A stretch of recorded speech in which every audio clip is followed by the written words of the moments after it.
there, Chad Peterman here, and welcome back to Can't Stop the Growth. We're adding another series to the podcast, sharing my favorite episodes from To The Point Home Services podcast, where I co-host with my buddy, Chris Yano. We dive deep with some incredible guests and share strategies, stories, and new ideas to grow home service companies. These episodes are packed with actionable insights and powerful ideas, so get ready. This is another great podcast to follow for sure. A lot of my clients started selling to private equity. I'm like, hey, I thought I was making a lot of money. I was making millions of dollars a year consulting and speaking. It was like, holy shit, these guys are making some real money, right? So I decided to get back in the contracting side in 2019. Spent 5 years building that company during COVID, so just the timing was perfect. Drove that company from $0 to $42 million in 60 months. Sold that to Apex, as you mentioned. Great organization. Do a lot of work for them now in developing their other companies. This is To The Point, a Rhino experience. Voted one of the top home services marketing and operations podcasts. Cutting through the bullshit and getting to the point. Hey, what's up, To The Point listeners? It's your boy, Chris, along with my beautiful, handsome co-host, the Ron Collie ringer himself, Mr. Chad Peterman. Chad, what's up, buddy? What's going on? Never heard that Ron Collie ringer. That's good. Appreciate that. I actually had another one for you because I love to give Chad as many nicknames as I can, Wally, and that way we can make a nice little compilation of it at the end of the year. And I had another one down, and I was trying to figure out, where are you actually from? And I thought you were from Beech Grove, but you're not. Your parents from Beech Grove, but you are not. So yeah, the Beech Grove badass didn't quite work out. Yeah, just south of there. I was technically born in a hospital in Beech Grove. However, I was raised in Indianapolis, which is not too far away. Well, that's different. I could come up with a bunch of other things. Anyhow, regardless, happy to have you on this and another in attendance for another one consecutive podcast. Right, baby. Dude, we are going to have such a great episode today because I have an old friend on here, somebody who I've known from back in the day, knew me back in the Brickyard marketing days, ironically, all roads kind of ran through Indy there too, because we met because of a relationship that we both had with Carrier Corporation. But before I get into that, I don't want to let our listeners down, Chad. I don't want to let our listeners down. So I know they're expecting from me a few dad jokes. Well, I hope they don't grow to expect it because it is painful every single episode. But go ahead, let them rip. I know it's your thing. That's subjective. That's subjective, and that's very pessimistic. Okay, so I'll throw a couple of them out here. I think you're gonna like how I tied the last one in. Okay. All right. Hey, Wally, go ahead and bear with me, buddy. What do you call a shoe made of a banana? I think I know this one. Do you? Say it. A slipper. It's a slipper. You're the first one to get one. Ding, ding, ding, ding, ding, ding, ding, ding, ding. See, somebody else appreciates my affinity for dad jokes. It's good. Why did the bicycle fall over? It was tired. Very close. Oh, it was too tired. Too tired. Hey, damn, you guys are fucking on one today. This is going to be a great episode. Last one. Wally, you're going to pick up on this one. How do you deal with a fear of speed bumps? Crawl over them? You slowly get over it. Mm. And speaking of fear, our guest wrote The Upside of Fear, one of two books, the other being The Power of Consistency. You have three books. The Power of Consistency, and the other one was Consistency Selling? Yep. Okay, I got them all right. But I think back in the day when you and I met, it was The Power of Consistency. It was the book at the time, which is a New York Times bestseller. And The Upside of Fear was New York Book Festival winner, I think is what one of the titles you had on that book. It was the best autobiography at New York Book Festival, the best autobiography at Writer's Digest, I think 2009, 2010 when it came out.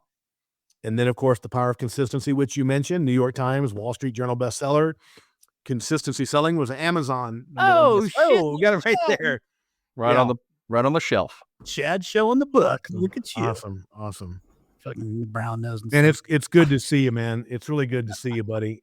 You too. Hey, listen to this. I was reminiscing the last time I saw you. One of the first times, Chad, I saw Wally speak on stage, and when we were talking about this text message, he would talk about his motorcycle in a box thing. I'm not going to go down this whole path, but he had a drum set on stage too. And he was like beating the shit out of drums playing. I was like, what in the hell? Like this dude's up there playing drums. He's talking about coming from prison. And like, I think you got the call from your dad 2 weeks before he passed away. Oh my gosh, man. You're bringing back the memories now, man. Yeah.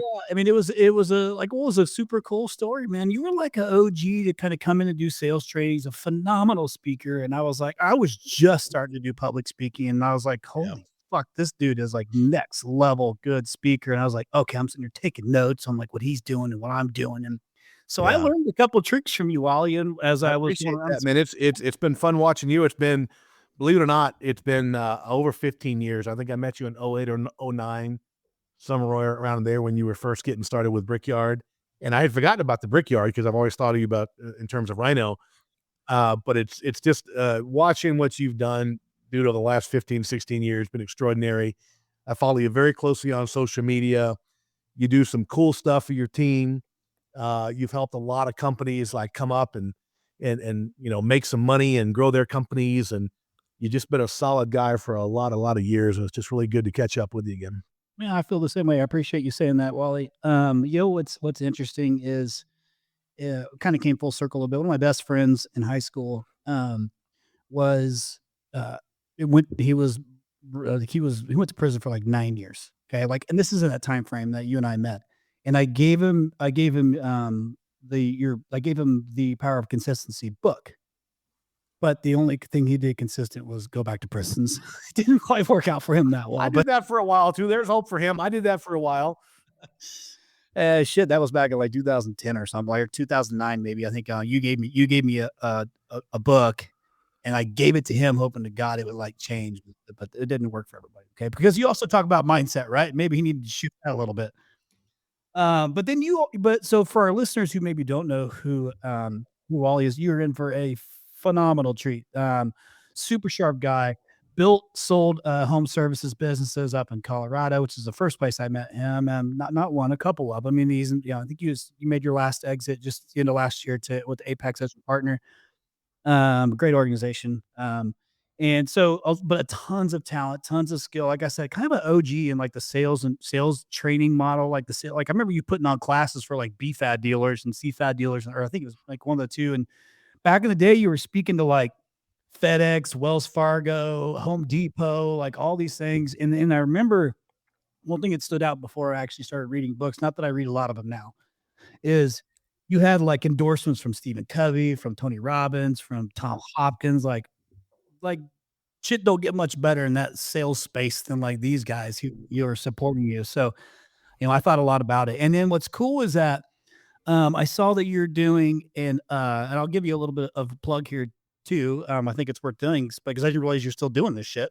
Was you have like a sales training, or I think, or maybe it's a sales training / biz prep, or maybe going to market training that's in the Broadmoor beautiful resort up in Colorado Springs. And I think that's at the end of March. Is that right? Yeah, I think it's the 3rd or 4th week of March.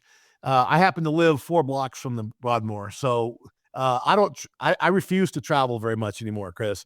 Back in the day, you and I both know what that's like. Before COVID, in 2018, 2019, I was traveling 200,000 miles a year between the speaking, the consulting, and all that kind of stuff.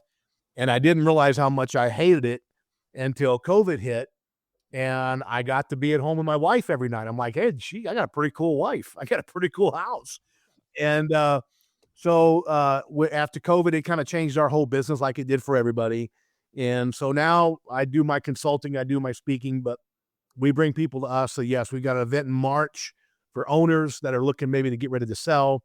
Going to have Gary Ellick's out, Steve Schallenberger on leadership. Got some great speakers, and then in April we're doing a 2-day event for service techs and sales guys to kind of get them ready and elevate their performance. Is that something that I hope we're able to promote at the end of this thing? Now we happen to promote it. I think it's sold out, but we'll bring some more chairs in. Hey, check this out. So on the owners event, we'll probably do it for the sales event too. We're doing a VIP thing after the first day, and we go to my car barn, and we're gonna have cigars and whiskey, and there's a lot of cool cars there. Yeah. And so we're gonna be able to admire some cool cars, talk about cars, talk about selling, talk about cigars and whiskey, and this is gonna be a lot of fun. Well, I'm pissed I'm not there because those are all things I'm interested in. Well, you're except- welcome to show up anytime, my Oh my friend. God, I might have to do it. That's an Yeah. easy flight up. Yeah. Well, listen. Okay, so I'm gonna get into some of this stuff because I want to spend as much time as we can on you kind of doing your thing, Wally, because I know you're gonna have a lot of stuff to talk through, and I want Chad to be able to kind of ask things from his perspective. But one of the things I was talking about early on is, Wally spent like a decade or something in prison. I think you rolled out in 2002 or 2003. 13 years total. 13 years. So 2003 came out. I remember you telling a joke back in the day about being married for X amount of years, but it was to different people or some shit like that. I don't know why I remember that. It was a pretty funny joke. I've been married like 30 years. If you count all my marriages and stack them end to end, it's like over 30 years. So he rolls out in 2003, broke, homeless, Man, you got to have thick skin to come on this podcast. I'm seeing real quick here. Like, fortunately for me, I got lizard skin because there's like pulling no punches. Yano's like on it. Like, but listen, this is all because I think the world of you, man, and you've done a lot of really awesome stuff, and I want these people to hear you and learn some of the things, and they'll get a little taste of what they can learn by getting together with you. And so yeah, I'm gonna bust your balls because it's been a minute. So why don't we do this real quick for the listeners? We'll do like a quick high level background just to kind of set the tone for those who don't have any idea who you are. Which, by the way, we have you've seen how the trades has progressed. We have a lot of new contractors out there kind of building, doing their thing, and they might not know who Wally is. And I want them to, when they will get off here, be like, oh shit, yeah, I see why this dude was an OG. So maybe just share a little bit of your background and like the come up. Be specific on some of the things matter to these contractors to set the tone on credibility. Yeah, and you say OG, I'm in my 60s now, so I guess officially I qualify as OG. 61, baby. He's on that senior citizen menu. I'm getting the USAA, or not the USAA, but the ARP or whatever solicitations all the time. It's hell getting old, Chris. You'll find out one day, but there's not much good about it. The only thing I've learned is good about it is you do gain a little wisdom and a little bit of humility, and you realize how fortunate you are to have the life that you have. So yeah, my life, it's crazy. I was a 9th grade high school dropout. I was a knucklehead. I was a punk and a thug running the streets in 1987.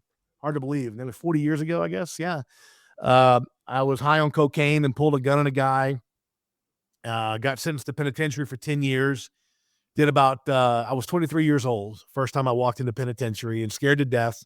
Had never been in jail before. Had come from a good family, frankly, and just made a lot of bad decisions on my own as a young person. Went to the penitentiary for about 4.5 years. In 1991, they let me out. And I walked out at 27 years old, I guess, and had started the process, Chris. You and I understand so much how important the mindset is. And so I had started a very negative mindset that I was a loser. I was a convict in your early 20s trying to figure out who you are. And apparently I was just a loser convict. And I got out at 27. I made it about 18 months. I went back to prison a second time for a couple of years on some gun charges. Got out a second time at 30 years old, and just defining myself as a loser, just a knucklehead, POS. And 32 years old, I was back in prison a third time, this time on federal money laundering and mail fraud charges for 7 years. So I did a total of 13 years from 1987 to 2003. Of that 15 or 16 year span, 13 of those years walking prison yards. But as you know, Chris, something like crazy happened in 1996. I was back in prison that third time. We'll go into as much detail as you want to about this, but my father passed away, as you mentioned. And I just made a decision. I was 32 years old. I saw myself what I really and truly was, just a first-class piece of shit. And I made a decision to change the course of my life. And I had many, many years to figure it out. So I had this master plan to start reading books and find out what really successful people do. And I started doing that. You mentioned Stephen Covey. That was the first book I picked up, 7 Habits of Highly Effective People, and spent the next 7 years like educating myself, like basic stuff like reading, writing, arithmetic, philosophy, history. I spent 7 years educating myself on business and sales. You mentioned Tom Hopkins. I learned how to sell from Tom Hopkins through his books when I was in prison. And in 2003, I walked out of the joint at 39 years old and to a homeless shelter. But I was a man on fire, man. I had learned a lot and decided to make this change in my life. I got a job. Fortunately, I tell people I love this industry. the residential services because it was the industry that picked me up and dusted my dumb ass off and gave me a shot at real life. I get out after 6 months of looking for a job. I get a job as a comfort advisor for an HVAC company. Don't know the first thing about HVAC, but I could sell, I could communicate, I could build relationships. Did that for a year, opened my own company. My first company, grew that to $20 million. So sold that in 2010, I think, and spent 12, 14 years like you were, a road warrior out there building your business, building your brand. And did that for a lot of years. Back in 2017, 18, a lot of my clients started selling to private equity. I'm like, hey, I thought I was making a lot of money. I was making millions of dollars a year consulting and speaking. It's like, holy shit, these guys are making some real money, right? So I decided to get back in the contracting side in 2019. Spent 5 years building that company during COVID, so just the timing was perfect. Drove that company from $0 to $42 million in 60 months. Sold that to Apex, as you mentioned. Great organization. Do a lot of work for them now and developing their other companies. And Gary, Alex, and I have half a dozen other companies that we own now and we build. And our thing is we go and build them, we sell them, we build them, we sell them. And it's, I'm pretty good at the startup thing. I'm not the long-term operator. That is not my jams at all. But I love the first couple of years, the excitement of building it. And fortunately for us in this industry, there's a lot of money out there that you build that company, they're happy to buy it. And so that's kind of the quick overview. And I can talk about the lessons I learned and what happened in more detail, depending on where you want to go with this conversation. But it's been a crazy life, and I'm happy to be on this end of it. This half of it's much better than the first half. That was a hell of a job at high level. Like you've done that. You've done it. I have done that a couple of times. You crammed a ton of shit into like a quick little stint. That's impressive. I've got a question for you, and just be interested to get your perspective. So I think as we develop leaders and organizations, the goal would be for them to, much like you did coming out of prison, pick up those books, learn, grow, become better. Why do you think it's so difficult for a lot of people to take that step? Yep. Obviously you kind of had the prison, like, hey, this is as bad as it can get. I need to, figure it out. But like, why do you feel like people maybe have trouble taking that step? Yeah. Well, first of all, I should probably, I know you guys open with some dad jokes. I didn't tell you my dad joke. They're a little different from Chris's. But when my son was a teenager, knew about my whole background, one day he said, Dad, were you gay for the stay? I said, what do you mean? He's like, well, you gay when you were in prison? I said, well, of course not, son. I said, now some of the men I had sex with, they were gay. They were gay. So there's my dad joke's a little different because of my background. That's actually a great question. And it's about personal responsibility. And here's the thing I've learned. Sorry, you can edit that out, I'm sure. You've got good editors. No, that's staying. That would just caught me off guard. It's good. I've actually heard you say that joke before too, and I forgot. You've heard them all over 15 or 16 years, buddy. Yeah. It's a great question, though. It's about personal responsibility. And I think the reason that some people don't engage in develop themselves, reading, learning, there's that old quote we've all heard that the man, the woman who doesn't read is no better off than the man or the woman who cannot read. And I remember reading that when I was in prison that last time in 1996. I'm like, okay, this is my responsibility and to educate myself. And then what happens is that as you get older and you mature, the responsibility, it's so easy to blame the external things, the weather in our business, the competition. In my case, it was blaming the judges, the prosecutors, the snitches, all that kind of stuff. And one day I realized that I had a role to play in all of it. And I think the height of maturity, spiritual, personal development, is when you can see your role in everybody you're mad at. I've been sick last week or so. But when I started seeing like the ex-wife, for example, I was angry at her. She did this, she did that. When I could see my role in what she was doing, in other words, if I hadn't left her alone with her kids, maybe she wouldn't have found another boyfriend. When I could start to see my role in everything I was complaining about, that's when I had a real shot at building the life that I wanted. Because most people spend time blaming external factors. And here's the thing I learned. We talk about sales and business growth, right? That's all the business that we're in. If you got a comfort advisor or a technician, and they're blaming the weather, they're blaming the cheap competition, they're blaming the shitty leads, they're blaming their boss, they're blaming the ex-wife. If they are all responsible for my shitty performance, then that means they all have to change before my life gets better. And what's the likelihood of that happening? That's not happening. When we can see our role in all the conditions that we've created, that we are personally responsible, we contributed. I live by a simple acronym, CPA. I cause, permit, or allow everything in my life that happens to happen. When a human being can get that point of maturity, that they have a role, there's no one to blame except ourselves, then I think that's what fuels the desire to get better. And that's when I started picking up the books and saying, it's not my mom's fault. It's not my dad's fault. Not the judge's fault. Not the ex-wife's fault. It's my fault. And the only way, Chris had mentioned earlier, the last conversation I had with my dad 2 weeks before he died, my dad told me, he said, son, your life could be worse. And I said, Dad, how in the hell could my life be worse? I'm a 3-time loser. I'm a 9th grade high school dropout. I had fathered a son when I was out on parole. So I had a 3-year-old son that I'd abandoned. I said, how can my life be any worse? And my dad said, well, son, you could be dead. You're still breathing. And as long as you're breathing, you got a shot to change it, but only you can do it. That was the essence of personal responsibility. I think when we all understand that we have the power to change it, then we start seeking out the answers through literature, podcast, educating ourselves, however that happens. But we have to be on that journey because we understand that we are responsible. Yeah, I was actually going to bring up that conversation you had with your dad because I remember how impactful that was at the last words that your dad said to you, where, hey, at least you're still alive. So you had mentioned that when you came out, when you got out of prison, you changed that.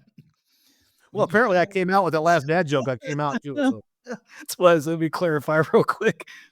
When you got out of prison, you talked about reading, Hopkins' book to learn how to sell, and you came out and you sold, and you were able to sell even without knowing HVAC. I'm assuming because you were learning it. But so there's clearly some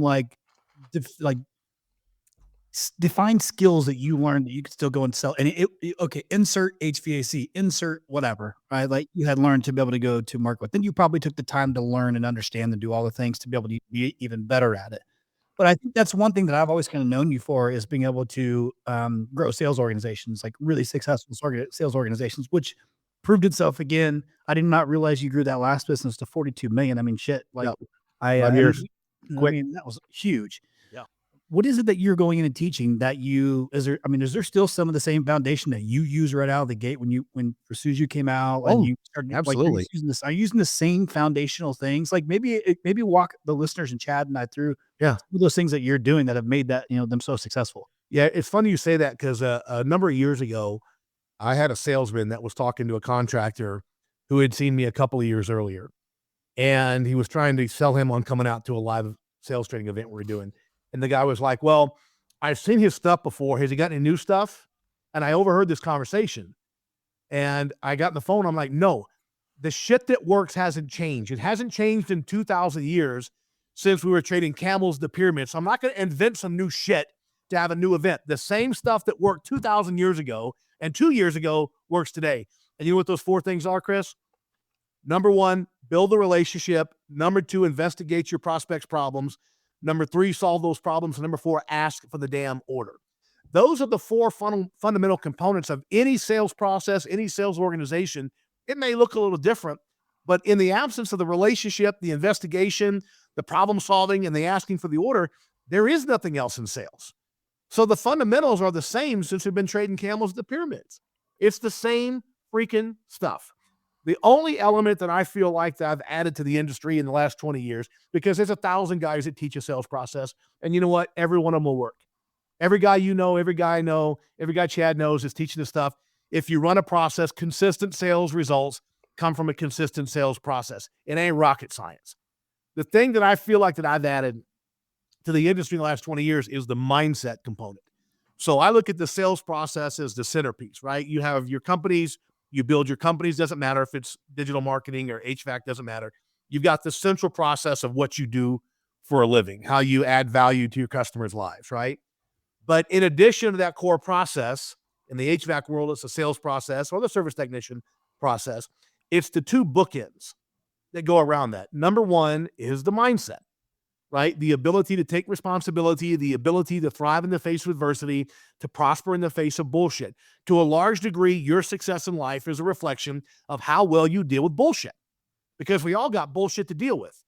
And some people can't deal with bullshit. The littlest little situation, and they're like, oh, what am I going to do? Right? Their car breaks down. Who gives a shit? Right? I mean, oh, my wife left me. Who gives a shit? We all have to face challenges. Some people, and I got really good at dealing with bullshit. Like, I could go to prison for years and I learned how to deal with it. And it was like, I mean, people ask me, do you have regrets about your years in prison? No, I have 2 regrets. Number 1, I left my son in a bad situation. Number 2, I wasn't there when my dad died. But other than that, I got no regrets about 13 years in prison, because it taught me how to deal with bullshit, right? And the better you can deal with difficulty and uncomfortable situations, the more successful you're going to be. Some people are overwhelmed by little things, right? The car breaks down, they get divorced, whatever, blah, blah, blah, they go bankrupt. Who gives a shit? When you can learn to deal with massive amounts of bullshit, then success is not a matter of if, it's a matter of when. And I guarantee you, if we went back to the years of Brickyard and everything that you've done since then with Rhino, I guarantee you, dude, you got the scars. Like, you got the scars. If I took your t-shirt off right there, I would see the scars on your back of the bullshit you've been through personally and professionally. But it was your ability to continue hammering down, staying focused and executing despite that stuff that made you successful. Because a lot of people can't deal with it. They have some bumps in the road and they give up. Oh, I just can't do it. And that, to me, is the mindset of a winner who can thrive in the face of adversity. You take that mindset, you take the process of your business, whatever that business is, and then the other bookend is consistency. Doing the shit every single day. The little things. What did Jim Rohn say? Success in life is not about doing the extraordinary things. It's about doing the ordinary things extraordinarily well. When you can be consistent and understand it's not about the scope of what you do, it's about the consistency with which you execute. You take that mindset, you take consistency, and in the middle, you take your business process. How in the hell are you not going to be successful? Nothing can hold you back. Nothing can deter you from achieving your primary objective. If you got the right mindset, you got consistency, you got the right business process, I mean, success is guaranteed. It's just a matter of time. And that's what I've learned. That's like, if there's anything I've added to the industry in 20 years, it's the mindset component. The sales shit's been around forever. A lot of people smarter than me developed some really great sales processes. You can go back to early 90s, go back even before that. It's the mindset to execute on a consistent basis that builds champions. Yeah, but you also now have, you have all that, which is great. And a lot of people who didn't go to, you use prison as your reference for, you learned how to deal with bullshit. We all deal with it at some level. It's just, the whole point is like, once you get comfortable with knowing that you're going to deal with bullshit always, like now you can just plow right through that. And I think anybody who's grown any business at scale, Chad, at some level, we're all firefighters. Like, that's just a constant part of our role at some point. And you just know, like, that's kind of what my day is going to be. There's going to be some sort of fire I got to put out, which now doesn't hold me back. Like, I just learned how to plow through it. But you're right. Like, I learned a lot of that shit early on. But you have industry knowledge. Like, you have the beautiful thing on the whole picture, because you have that skill and you have the industry knowledge, and you've learned how to pair these things together to be successful, in this world, and still, today. Like, so nobody can't be like, oh, well, he's OG. He sold his business back in the day for $20 million company, big fucking deal. Well, then you just turn around and you give $42 million. Yeah, exactly.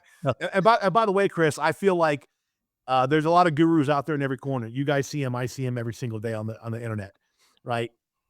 Listen, it's so easy to make money in our industry on the contracting side that if you're not doing it, it's because you don't know how, right? So all the gurus, if they're not currently also making money on the contracting side, then they don't really got the skills to pay the bills, because it's so easy to do that. Why wouldn't you do that? While I'm doing my consulting, my speaking, my teaching, why not have a contracting company over here I just sold for nearly $20 million? Why not do that on the side? I have 6 others we're doing the same thing with. So it's about credibility. It's about having the skills, the business skills, as you mentioned, and we can talk about what those are because they're pretty simple too. But the business skills are critical. And if people aren't currently doing it, if they're teaching you how to sell, they're trying to teach you how to sell or do anything else in your business, right? But they're not currently in the contracting side, you got to ask yourself, why not? It's so freaking easy. I built this company. I don't want to say it was easy. I mean, I hired some great people. I said, here's what we're doing. Go out and do it. Did it for 5 years, $42 million and sold it. So why wouldn't the sales guru also be in the contracting side? The only reason he's not is because he can't. Just a good question to ask yourself before you spend a bunch of money. Yeah. Well, and I think too, it speaks to your point about being able to handle the bullshit. Like, to me, doing it is where you cut your teeth. Like, you've got to face it head on. And I think that mindset piece is so critical, because in today's day and age, you can listen to a podcast, you can get online, you can talk, like, the information, the how to do it is out there. Absolutely. It's the mindset piece that's going to help you persevere and get through the tough times, because I always say it's a very simple business. It's not an easy business. Right. And I think the tough part is you've got to weather the storms, and there's a lot of external factors, but to your point, how do you deal with those external things? How do you process them? And then how do you look internally and figure out how you're going to overcome it? And the best lesson I've ever learned with respect to that, because you're exactly 100% on point.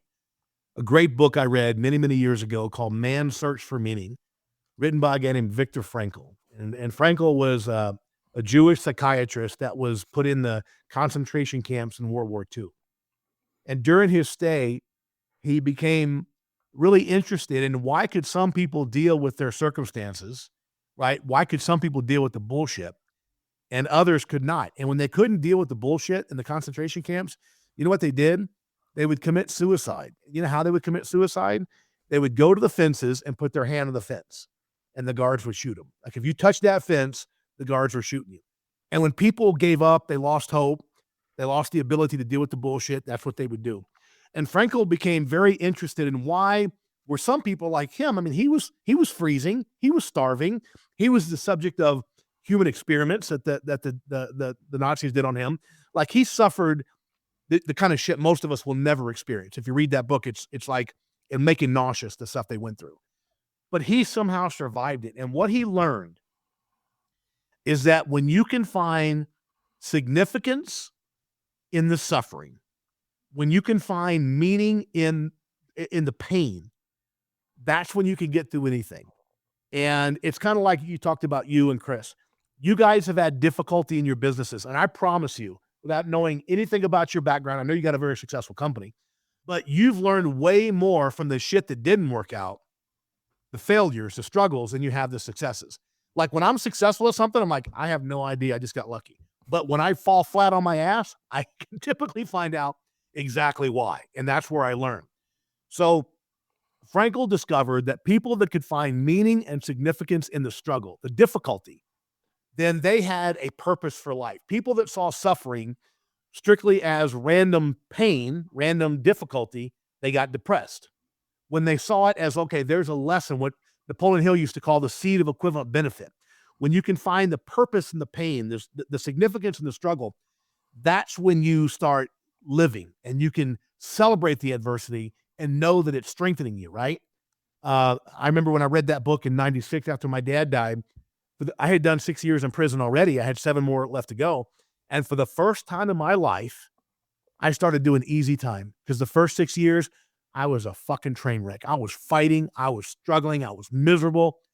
And then one day I'm like, wow, maybe all this difficulty is going to serve some purpose one day. I didn't know exactly what it would be, books and speaking and the stuff I've done. I didn't know exactly, but I became convinced that Viktor Frankl was right, that there would be some significance to my suffering.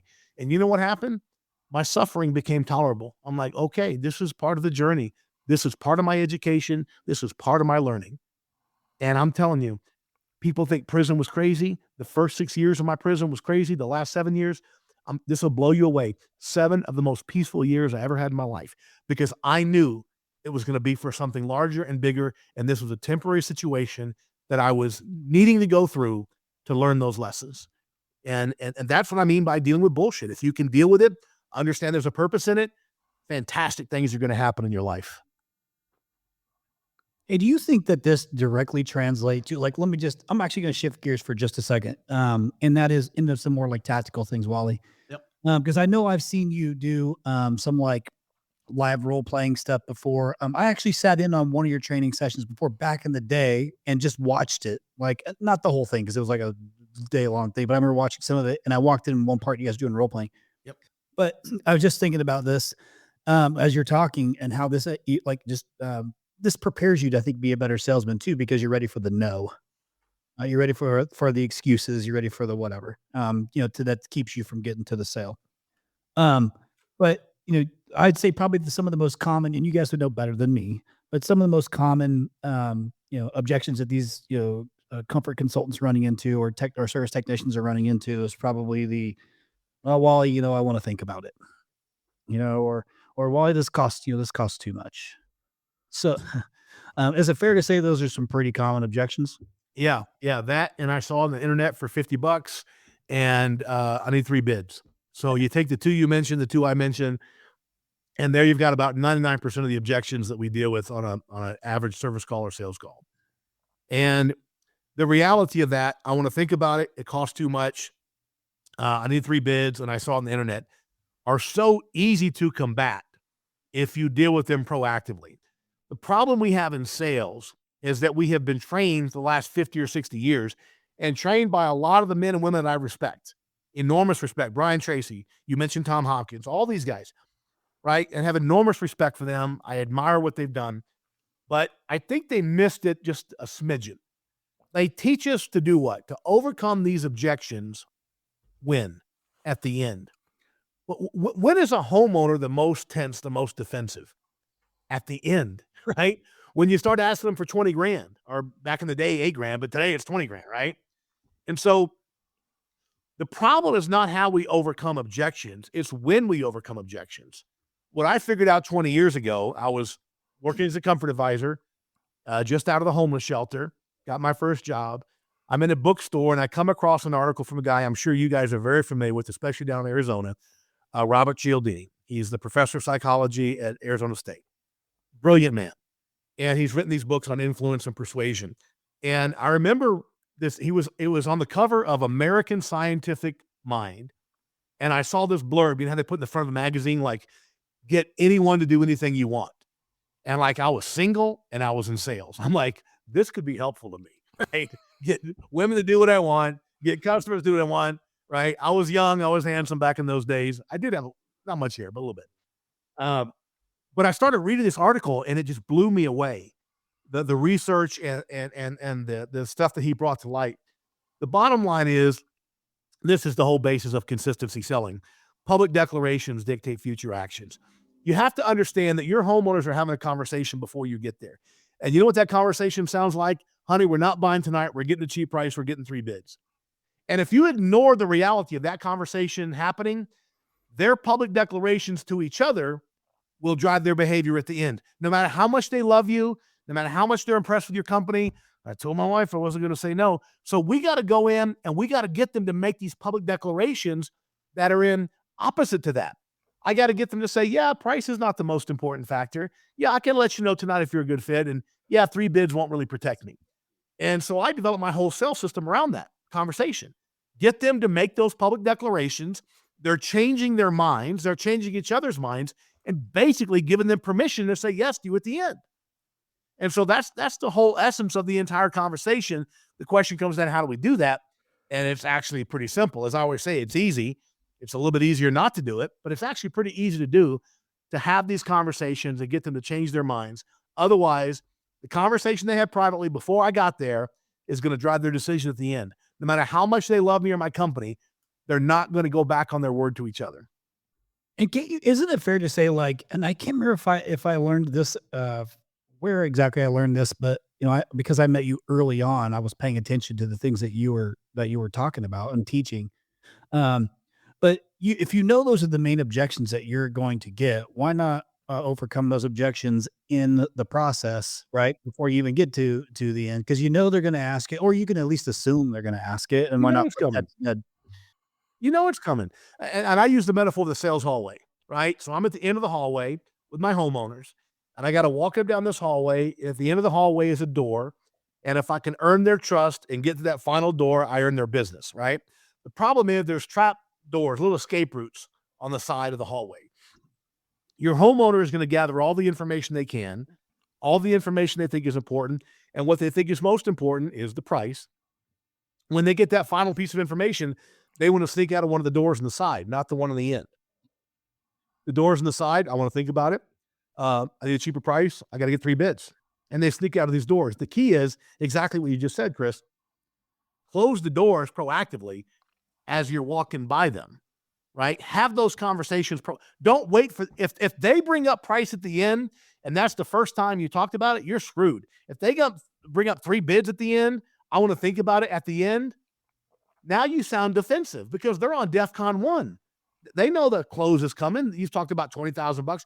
You got to do all that shit before. And exactly what you just said, you got to do it all beforehand. Close those doors proactively. And then you have a lot less stress at the end. That's like been sales for like, that's the best sales. Like you know, it's coming. You talk about it. And now it's part of the conversation. Right. Yeah, you're right. Cause once you get to the end, it is like, Too late. yeah, now They're defensive. They're on DEFCON 1. They know you're trying to close them. You got to deal with that shit up front with a nice and relaxed and conversational. Yeah, we talk about it a lot with our guys is you should be able to get to the end and literally turn your tablet or turn your piece of paper around. And if you've got 3 options or 6 options or whatever, they should literally be able to just to choose their option. Yep, I'll take that one. And, you know, so many technicians, you know, are so afraid of selling.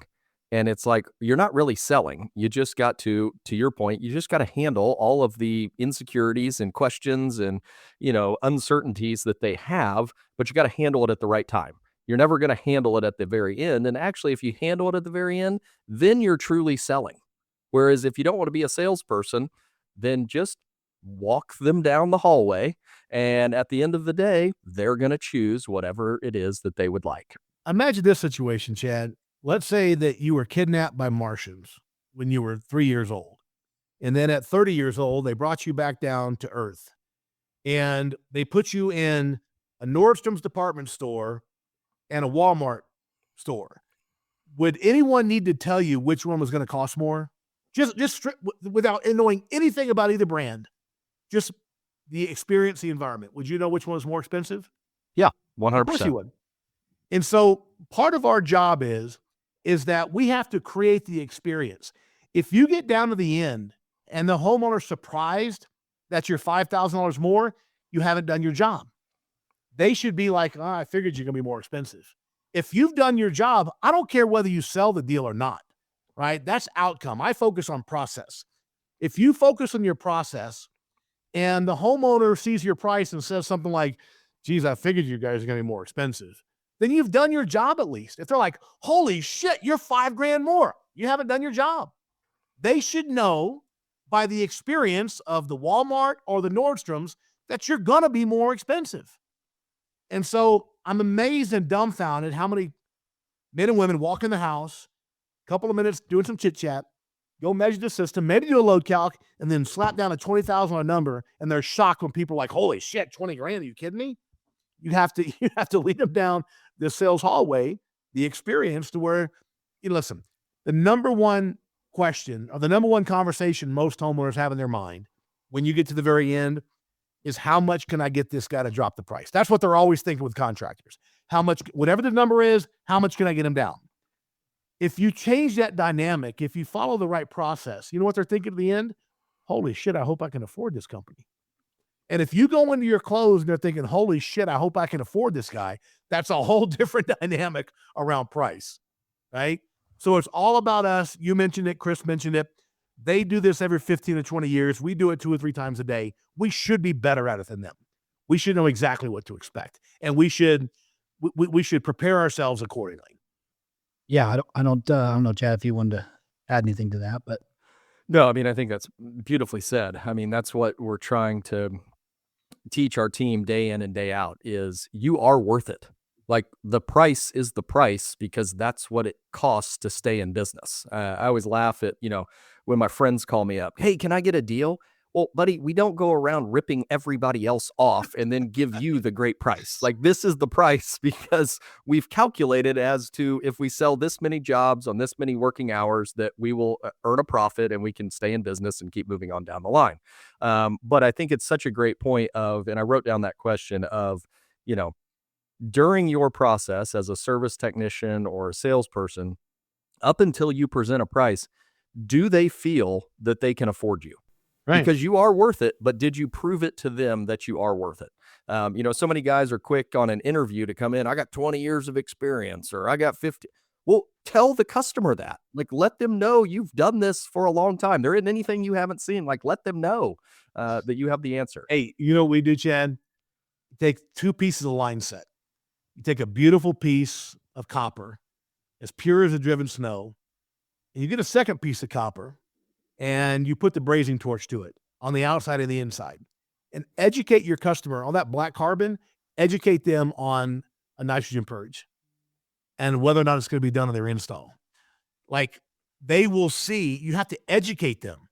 You have to show them the difference between a beautiful piece of copper on the inside and a carbon corroded piece of carbon or line set.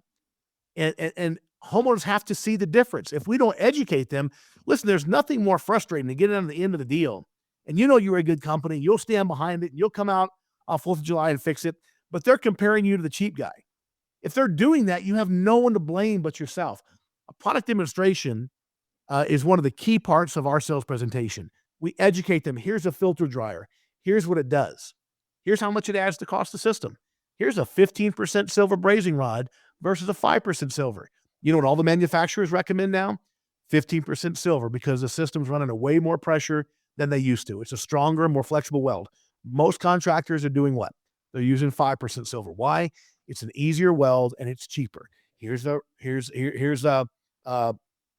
nitrogen purge. Here's what copper looks like with it, without it.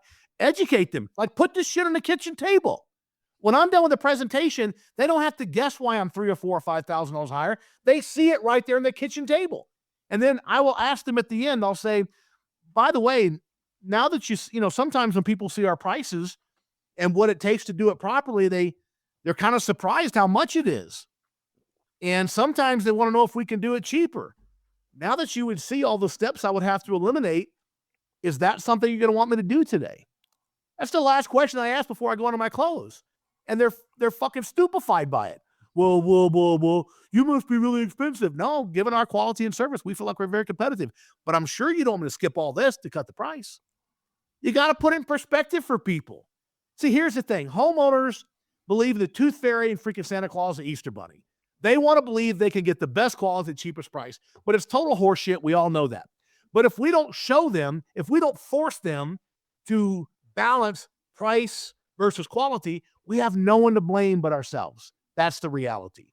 So that gets back to personal responsibility, which is how Chris started this conversation earlier.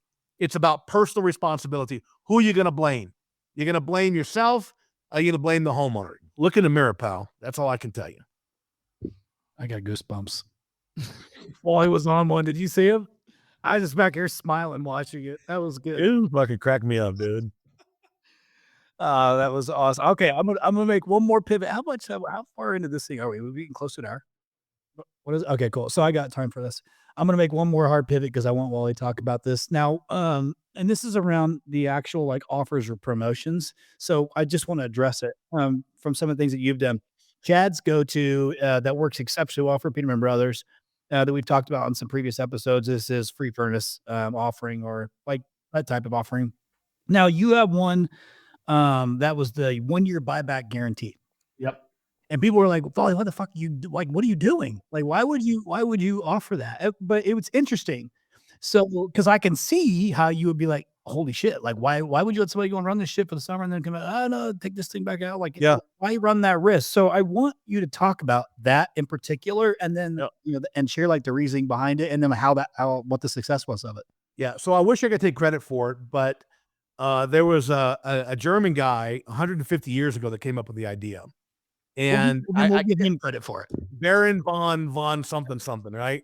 So he built this hotel in Switzerland and started as a winter time hotel, a winter getaway. Well, now imagine yourself living in Western Europe, and you want to go to Switzerland in the cold.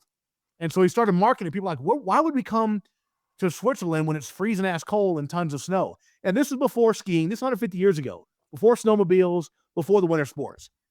And he was so convinced that the experience they would have would be mind-boggling. He said, here's the deal. You come from Western Europe, from France, Italy, England, whatever. You come here for the winter. And if you're not happy with the experience, I will refund your entire stay and pay your travel expenses. That was the first recorded industry experience of a buy it back guarantee. So I've just learned from that studying that this is what we have to do. Here's the bottom line. To me, the single most important thing that homeowners are trying to evaluate is the level of risk in the purchasing process. If the risk is high, it makes it very difficult to say yes. If the risk is low, it makes it very easy to say yes, right? So imagine this scenario, Chris. You're at Walmart and you're going to buy a flashlight. The flashlight's $25. You buy it, you go home with it, you don't like it, it doesn't work right. What do you do with it? You bring it fucking back to Walmart. And guess what? They give you a new one or your money back. So how much risk is there for you when you're making that decision to buy that flashlight? Zero. Imagine you're in that same aisle, but a flashlight's $1,000. And there's a sign on the shelf that says no refunds, no exchanges, right? Does it make it more difficult for you to buy that flashlight? Of course it does. Now you got to think about, well, let me think about this. Let me get 3 bids, right? Let me shop around. All that, what I call dysfunctional buying behavior, comes from the homeowner perceiving that the level of risk is so high. So my job walking in the house, in addition to the other things we've talked about, is to minimize the risk. I want to make it easy for my homeowner to say yes. What's the easiest way to do that? If you don't like this system, you don't like the way my people treat you on the phone, you don't like the service, if you don't like the color of my trucks, anytime during the first year, I'll buy this system back. It eliminates all the risk. Now, how often did it ever happen? Rarely. In 20 years, it's probably happened 5 times. And by the way, when that happens, other than going to Rhino, it's the best marketing money I could ever spend. Because the letter I get in exchange for buying that system back, I'm going to use to sell the next 10 million. So it's simply about minimizing the risk for your homeowners. No one really wants their system pulled out. It's a pain in the ass for the homeowner too. What they want is the ability to not have the risk. The risk should be on my shoulder as the contractor, not the homeowners. And that's why the buy it back guarantee works, because it eliminates risk and allows me, just think about this. What's your favorite car, Chris? What's your favorite car? That I own. Or you want or that you own, either one. My favorite car is my Bel Air. Okay. So you got 2 brand new Bel Airs. We'll go back in time. And they're identical. They're on the showroom floor. They're identical. Same price, same everything. You drive one across the curb, you buy it, and you got all the manufacturer's warranties. The transmission goes out, engine goes out, they'll fix them to warranty. The other one next to it's identical, same warranties, but it has an additional little warranty. And that is, at the end of the first year, if you don't like it, you can bring it back to the dealership, drop the keys in the salesman's hand, and get your money back. Which of those cars is more valuable to you? Yeah. It's based on that. I mean, how much? I don't know, $500, $1,000. Who knows what the number is, but it absolutely has more value to you. So I'm just adding that as another value add to my system, that I eliminate the risk where the other guy may or may not. And I'm going to tell you something. If my guys come back in and they didn't sell a job, they didn't trust you. They didn't believe you. Because if they really believed you that they could get their money back, why wouldn't they buy from you? When they don't buy from you, it's because they never believed. You didn't do a good enough job selling the guarantee, selling the stories, building the relationship. They didn't believe you. That's what it comes down to. Yeah, and this puts a hell of a lot, like you got to make sure you feel real good about your installs. Oh, it puts pressure on you. Yeah, it puts pressure on the quality of your installs. Yeah, Brilliant. absolutely. So question, are you still I know, because you're doing a lot of consulting and things like that too, and helping with this stuff. Are you still kind of pushing that initiative? Because have you seen others do the same thing? They're repeating. I have a partial interest. My dear friend and business partner that I've learned more from than anybody I can even remember, Gary Alex. He and I own 6 or 7 now different companies together. And we go in, we take a partial interest, we build the companies, and we sell them. And we implement that on every single company. Good dude. I like Gary. Is Gary going to be up at your thing? He'll be at the owners event. He's actually coming in because I'm having a cigar guy come in, a cigar aficionado. Well, guess what? Gary's the whiskey aficionado. There's not much he doesn't know, actually, about cigars too. But we got the cigar guy coming in, and Gary's going to be there just to hang out with us. He's going to speak for an hour or so on financial management, and but he'll be at the VIP event too. Yeah. Maybe have to make the journey up. Both of you guys are going to be Oh, there. it'd be fun. You're going to see some cool cars. We got a nice collection now, man. We got a beautiful collection. We got Ferraris. We got classic Camaros, classic Corvettes. I just picked up a 1971 Ford Bronco, the Resto Mod. This thing is, dude, when I look at the car, I laugh. It's so freaking cute. It's a little Bronco. It looks like if you turn too sharp, it would flip over because it's a box, but it's the cutest little car. I just absolutely love it. And yeah, we got a lot of cool cars. And so, yeah, we'll hang out, smoke cigars, and talk about cars. No joke. I think I might be able to make it up for that. It'll just be a single night thing for me. Yeah, no, what, dude? And it's gratis, dude. You come up, no charge. You come out, hang out with us. I'd love to have you there and just shoot the breeze with us and hang out with the fellas and the women. Some wives will be there too. Sure. I don't mean to derail us, but I just was wondering about that. I mean, Gary's a good dude, so it'd be cool. He's such a good guy. Do your thing. Yep. Yeah, I just thought it'd be cool to like talk about some things you've actually implemented. Like, so we've kind of talked, just about mindset. We talked about like overall sales training, some of the fundamentals that haven't changed. I just need to start to get a little more tactical and talk about some of the objections that some of these listeners hear.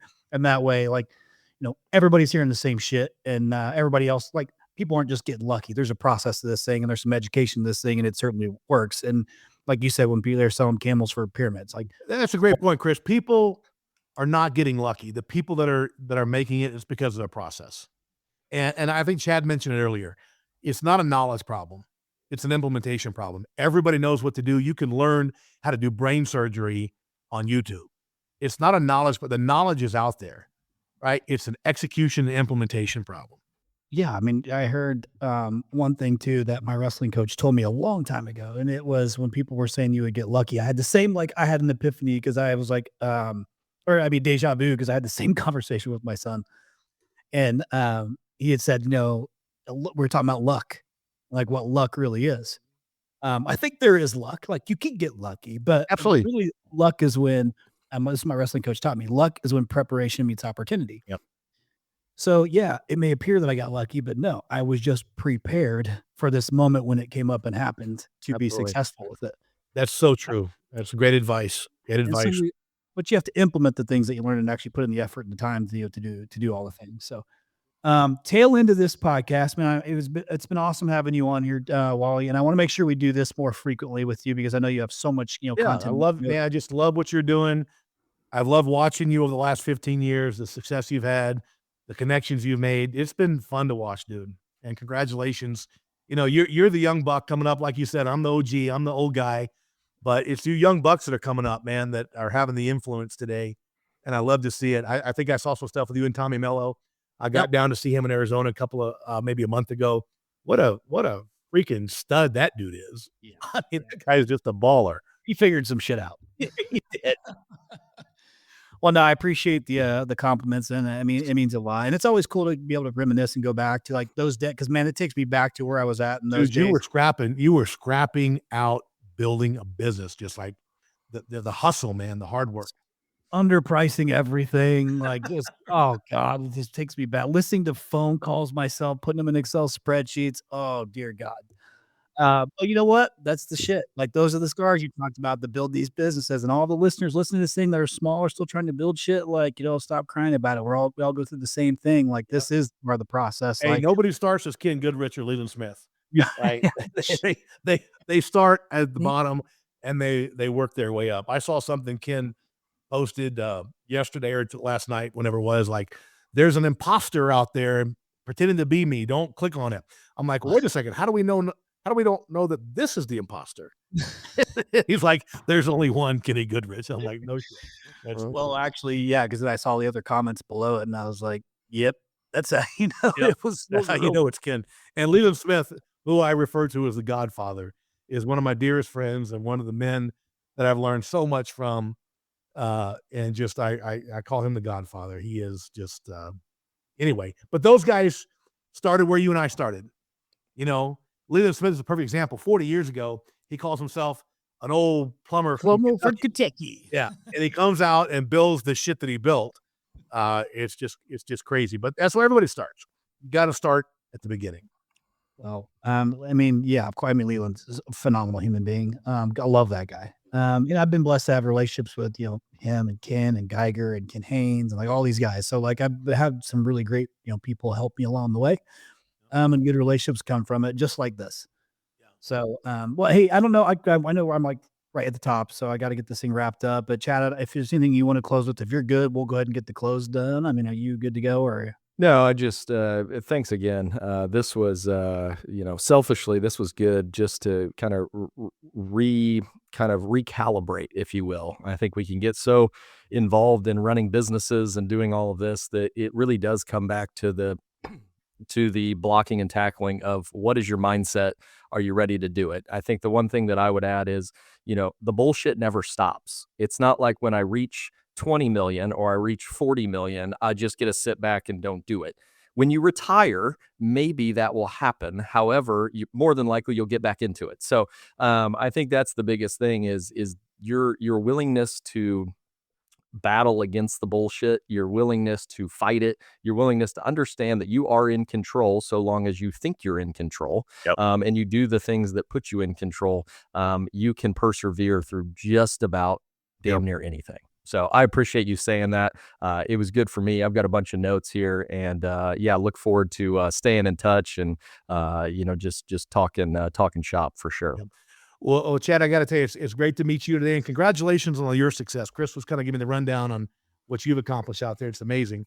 And Chris Yano, dude, I'm your number one fan, brother. I've enjoyed watching you over 15, 16, 17 years. You've been a major fucking hurricane impact in the industry, and congratulations. And it's fun to chat with you again and just get to see you. I think about those early days, you and I just scratch out our little brand. And here we are all these years later. Almost 20 years, man. Hard to believe. I know, dude. I know. It is weird. I mean, it'll be 46 here in a few months, which seems weird, but I feel like I got a ton of runway ahead of me, and it's having a good time doing it. But listen, I got to get you down to a Rhino X. Like that's what needs to happen. I need to get you down to the next Rhino X because you would crush it. Let's do it.